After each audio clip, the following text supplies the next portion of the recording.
Hey there.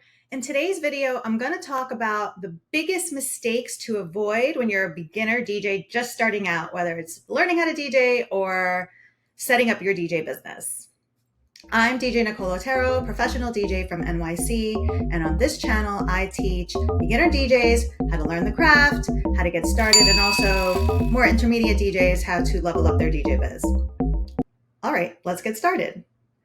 So the first mistake that a lot of my students that I've worked with through my DJ course, because I also offer group coaching with it, is they think that they don't need to get their own DJ setup.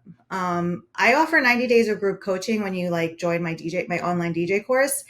And I can't tell you, I have students who it pretty much took the full 90 days for them to pick out their equipment and just commit to investing. And I understand that sometimes it is costly, and if that's the issue and you need to set up a payment plan or save, of course. But a lot of times I think just people procrastinate, or they think that they're going to get started somehow without it. And it's no, DJing is like learning an instrument. Would you learn guitar if you didn't have a guitar, right? Or do you play air guitar? Of course, there's always ear training exercises that you can do, which I actually have a module where I show you how, just ear training. I'm all about listening with my DJ course because I started out with vinyl, and that's all you had were your ears, right? I'm also a musician first, so I just know about ear training. So that's the first mistake. And if you think that you have to spend so much on your first home setup, not true. I actually have a freebie, which you could get below this video, on how to get a DJ setup for less than $500, not including your computer, okay? Because I teach with Serato, and you need a computer for that. But besides the computer, you can get a DJ setup, a DJ controller, a small one, less than $250, cheap monitors, cheap headphones, right? Just to get started. And another trick I will say about that, I did this when I moved to Puerto Rico for the winter because I'm there only part-time and I don't have my whole home studio there. I bought one monitor, right? Because really you just need one. It's ideal to have two, especially if you're going to get into production. Forget it, you have to have two, but you need that stereo sound.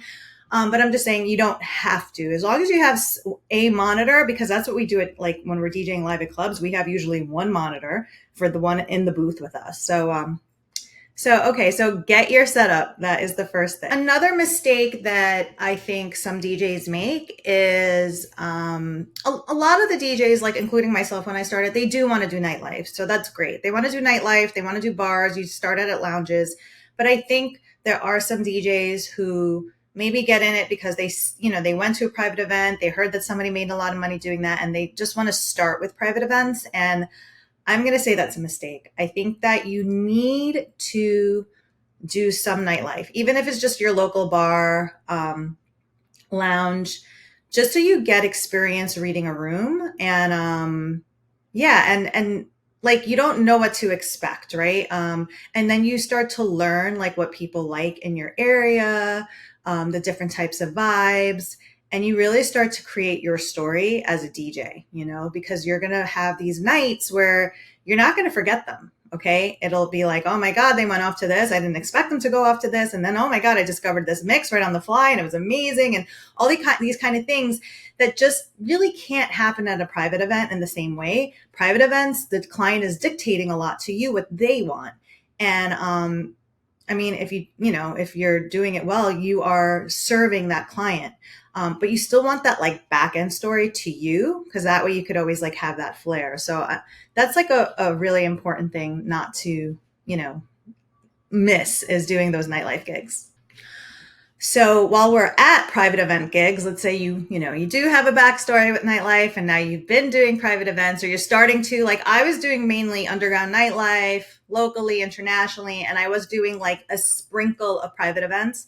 Because once your friends or other people hear you at a club, hear that you're a DJ, they will start asking, oh my God, can you do my friend's wedding? Or, oh, I have this birthday party or whatever, So it's cool. You could do that. But I think once you start doing private events, a huge mistake you want to avoid is not having a contract. All right. You need a contract in place. You are usually going to be bringing your own equipment. They're booking you in advance. Your time is money, and you're going to be preparing for this gig. So like, let's say, the contract is there to protect you. Like, what if they cancel last minute, and now you've lost that day because you had it allotted to them, right? And if you don't have a contract in place, you probably didn't get a deposit, right?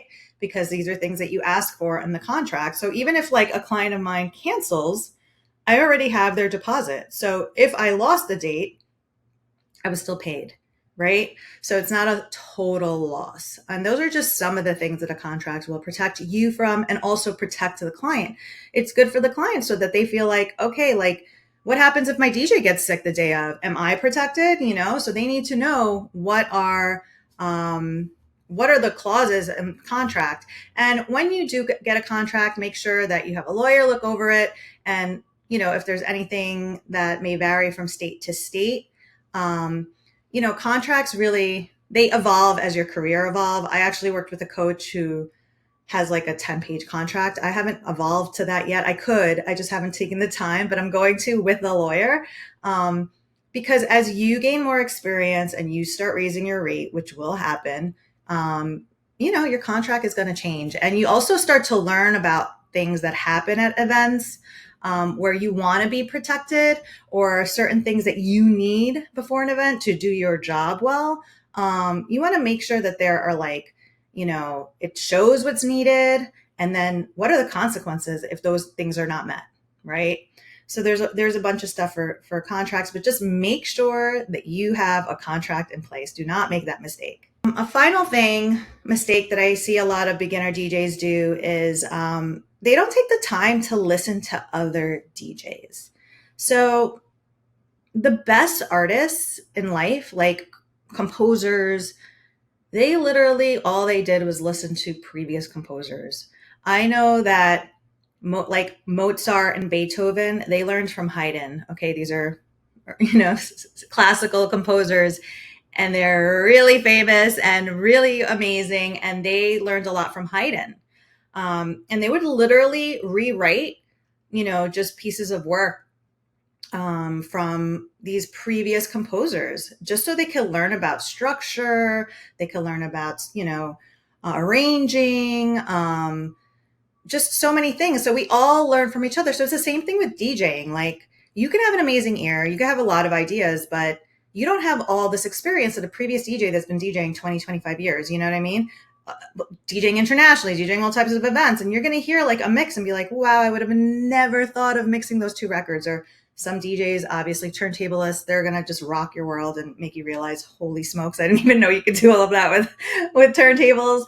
But they're going to inspire you. I know that whenever I listen to any DJ like that's good and practices and, takes their craft seriously, I am so inspired.